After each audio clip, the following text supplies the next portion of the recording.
Assalamualaikum warahmatullahi wabarakatuh. Di semester 2 prakarya masih bersama saya. Untuk bab pertama kita akan belajar tentang kerajinan limbah lunak.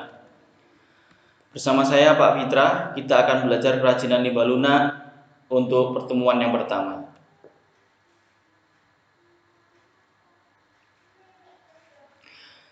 Kerajinan limbah lunak yang pertama kita belajar mengenai prinsip, jenis, dan karakteristik bahan limbah lunak.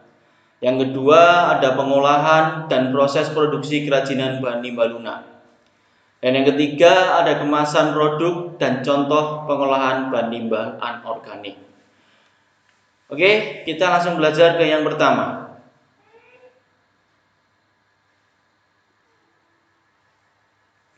Prinsip, jenis, dan karakteristik bahan limbah lunak. Berdasarkan wujudnya dibagi lagi menjadi yang pertama ada limbah cair. Contohnya ada air sabun, air cucian, minyak, dan masih banyak lagi yang lainnya. Yang kedua, limbah padat. Limbah padat yaitu berasal dari limbah industri berupa padatan lumpur, bubur, dan masih banyak lagi yang lainnya. Untuk yang ketiga, ada limbah gas. Biasanya didapat dari kegiatan manusia yang berupa gas, contohnya SO2, CO2, dan lain sebagainya. Selanjutnya, berdasarkan sumbernya. Berdasarkan sumbernya, limbah dapat berasal dari berbagai sumber manapun.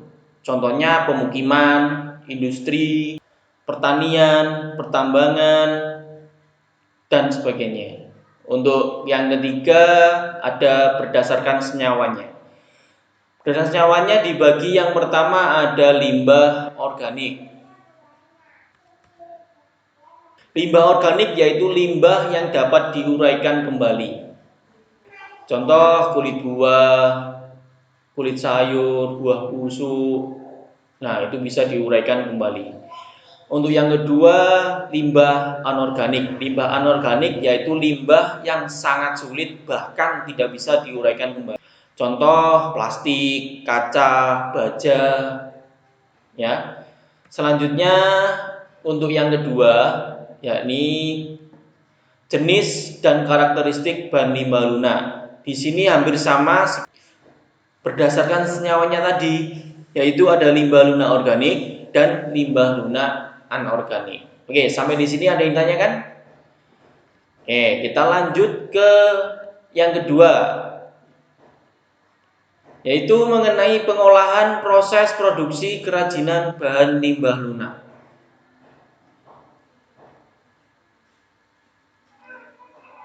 Pengolahan dan proses produksi kerajinan bahan limbah lunak. Yang pertama ada pengolahan bahan limbah lunak.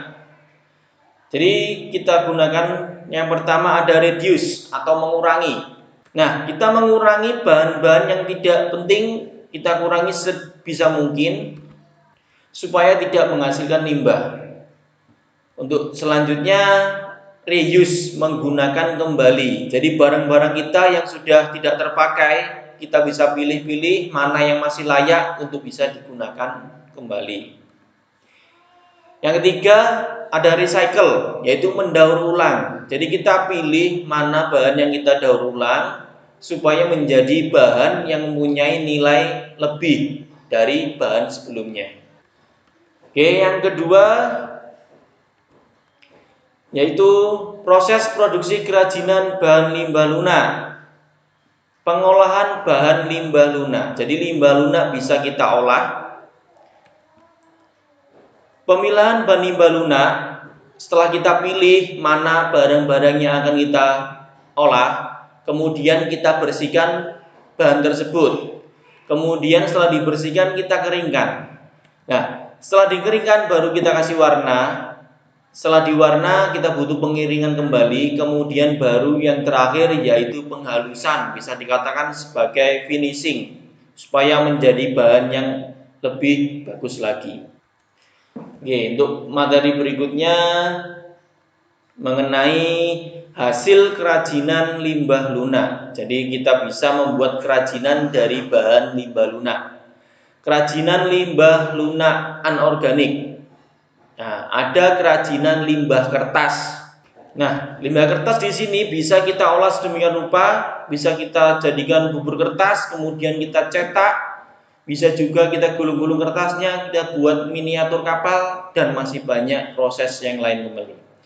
Selanjutnya ada kerajinan limbah kulit jagung. Nah, untuk pengolahan limbah hampir sama seperti tadi, kita pilih, kita bersihkan, begitupun juga di kulit jagung. Banyak hasil kerajinan dari limbah kulit jagung. Selanjutnya ada kerajinan limbah jerami. Ada yang tahu apa itu jerami? Limbah jerami yaitu limbah dari pohon padi. Nah, dari limbah jerami banyak juga yang dapat kita buat untuk menjadi sebuah kerajinan.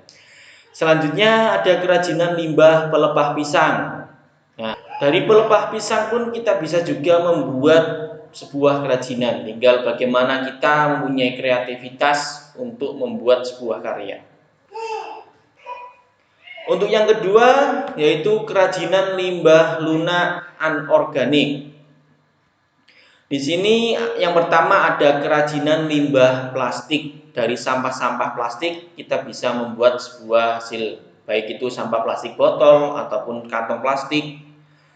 Selanjutnya ada kerajinan kotak kemasan. Jadi kemasan-kemasan, kotak-kotak kemasan setelah tidak kita pakai bisa kita olah sedemikian rupa untuk menjadi sebuah karya yang lebih bagus dan punya nilai jual. Yang ketiga ada kerajinan limbah kain perca. Apa itu kain perca?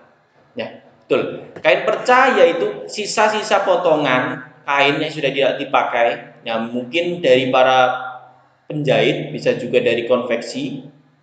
Nah, bisa kita manfaatkan untuk membuat karya dengan banyak teknik, bisa teknik jahit, bisa teknik tempel, dan masih banyak teknik yang lainnya. Nah, untuk semua itu, baik limbah lunak organik maupun limbah anorganik, untuk memprosesnya kita juga butuh bahannya, butuh alat, dan sebuah keterampilan supaya menjadikan sebuah limbah tersebut menjadi hasil karya yang mempunyai nilai jual lebih. Ya. Oke, cukup di sini dulu belajar kita hari ini. Nah, untuk tugasnya bisa kalian simak. Yang pertama, silakan kalian buka LKS halaman 4.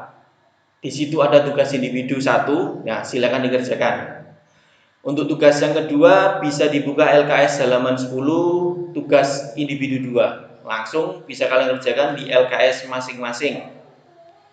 Jika sudah selesai, silakan kalian foto. Nah, sebelum difoto diberi nama terlebih dahulu, baru difoto, kemudian kirim ke WA saya. Nah, sekian belajar pada hari ini. Saya akhiri. Wassalamualaikum warahmatullahi wabarakatuh.